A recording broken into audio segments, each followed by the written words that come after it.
Hey guys, it's Brian here, and I'm back with another video. This one's gonna be a little bit different.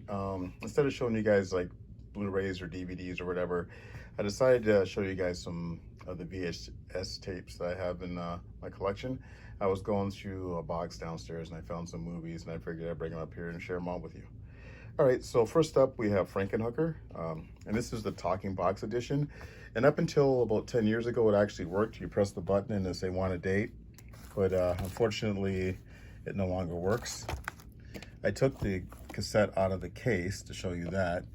I bought this from the VCR was going out of business somewhere in Michigan. And unfortunately, I peeled off the sticker, as I did a lot back in the day, because I used to hate having stickers on my VHS tapes. But now I wish I kept it, because it would be a memento of where it came from. So what are you going to do? All right. Let's see here. Next up, we have She Lives by Night. And I wasn't going to show you guys this one. I got this from an old Rogers video, and I paid way too much for this, as you can see here. But I was looking at it, and I discovered that this is an Asylum film. And I bought this in the early 2000s, so this must have been before the Asylum started becoming known for making all those mockbusters. So started watching this one, and I got bored with it, so I never did finish this one. So I wasted $8. Which I'll never get back. All right, this next one here, this is the last brand new videotape I ever bought. I bought this back in 1998. You can see here is David Lynch's The Lost Highway. And I bought this one because I really like the artwork. It's much better than what they've used on subsequent releases, like either the DVD and the Blu-ray. I have the DVD, I haven't picked up the Blu-ray yet, which I will at some point. So that's The Lost Highway.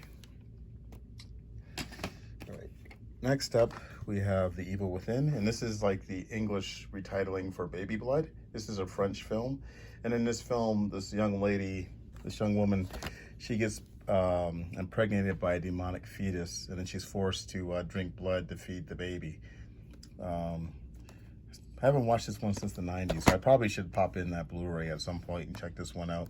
It's kind of cool because I didn't realize that I still had this edition. So. Okay, next up we have like a Blair Witch knockoff. This is a Trimark release, and this is St. Francisville Experiment. This movie isn't very good, and it's what you get when you try to rip off the Blair Witch, but not as good. So, whatever. I did watch this one though. All right.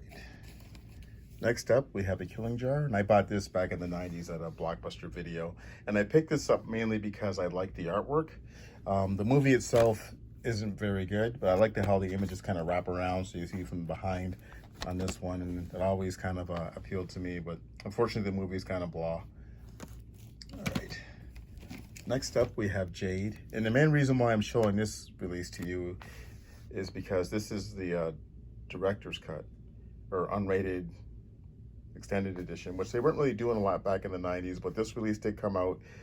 This one was written by the same guy that wrote Basic Instinct, and so there's more sex and stuff in this. This stars David Caruso and Linda Florentino.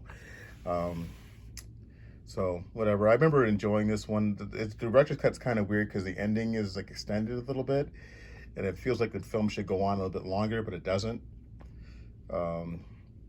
I held on to it though, because I don't think the DVD release of this is the director's cut. I could be wrong. Actually, I probably should have looked it up before me making the video.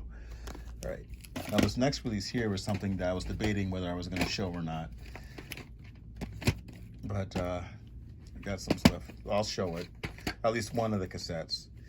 And this is La Blue Girl. Put that around. And this is an adult anime thing. I didn't know that the term for this at the time when I got this, but I guess this would be considered hentai or something like that.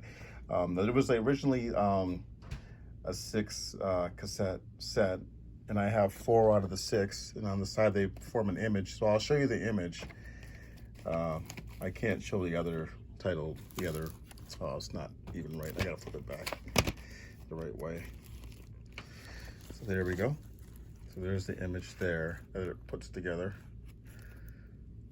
All right, let's see what else we have here. Okay. Next, we have Killer Tongue. I see the sticker still on here. I haven't peeled that off. And I think this one stars, well, obviously Robert Englund, but also Melinda Clarke, and she was the lead zombie in Return of the Living Dead Part 3. Although this image here, that clearly isn't Melinda Clarke. So maybe she wasn't a big enough star at the time to actually put her on the box. I've been meaning to try to find this on DVD, but you know, kind of gave up for a bit there. All right. What else do we have here? All right. We have David Cronenberg Shivers, and this is another Canadian release.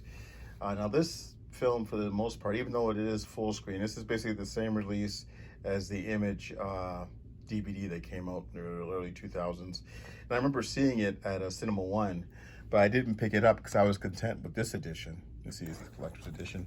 There is an interview with David Cronenberg at the back of this thing, at the end of the movie. This is my favorite of his early films. So I didn't pick it up because I didn't need to, and they went out of print. But luckily now I have the Blu-ray edition from Arrow Video, which I got from my buddy Grant the Horror Fan Man, and I have the new Vestron release as well. So happy with that. All right. Oh, got this upside down. Here we go. Brain Dead. This is one of those Roger Corman movies. I know Scream Factory released this on Blu-ray, and I've been meaning to pick it up, but I haven't got around to it. But I probably should do it before it goes out of print. Let's see, what else do we have here? Streets. And this is an interesting film. This is something that I haven't seen in a long time. This is like an early Christina Applegate movie. In this film, she plays like a runaway teen, and she's being stalked by this psychotic killer cop. It's been a long time since I've seen this. I know there's a DVD release, but I think it might be rare or something. So hopefully it pops up on Vinegar Syndrome or something at some day, because I really would like to watch this proper. I still have a VHS player that plays, so maybe I should just pop it in and check it out. Let's see here. All right, next we have Embrace of the Vampire. This is an Ilsa Milano movie. This is kind of like a silly, sexy vampire movie, which is more about getting people nude than actually vampire action, whatever. All right, and to end things off here, I got some old Anchor Bay DVD, VHS. I'll say DVDs. We have Dead Ringers. Let's see, this one says Video Treasures. The thing I liked about this release is that they kind of open up and they give you images from the movie. And what else do we have? We have Hellbound Hellraiser 2. This one actually says, what was that, Star Maker? You know, this still has these are the early Anchor Bay releases before they rebranded. There's the inside there. And I have 3 clamshells. Let's see here. We got Phenomena. There we go there. That has some special features at the end as well. The cool thing I liked about this release is that they had inside information when you pull the slip out, which is kind of cool. And some of the early DVDs did that as well. I know Let Sleeping Horses Lie has that. And we got Ilsa, the Wicked Warden. This is my favorite Ilsa movie, even though it's not really technically an Ilsa film. I know the other titles were like Greta the Butcher and then Wanda the Wicked Warden. Although this sticker here, it's really cheap. Let me see if I can pull this one out. I think this one has inside. No, this one doesn't. That was a waste of time. Unfortunately, no information on this one. And then finally, we have Straw Dogs. This is another one I picked up because I like the artwork on this one. I do like the red case as well. This one's got screen printing, and there appears to be, here we go. There's the inside artwork as well, which is really cool. I do have the DVD releases. I don't know if they actually ported this part over or not on the DVD release of this one. All right, guys, so I guess that's it. I hope you all enjoyed it. Maybe at some point I'll go in the basement again and see if I can find some other VHS tapes. Thanks for watching, guys, and I'll talk to you all later.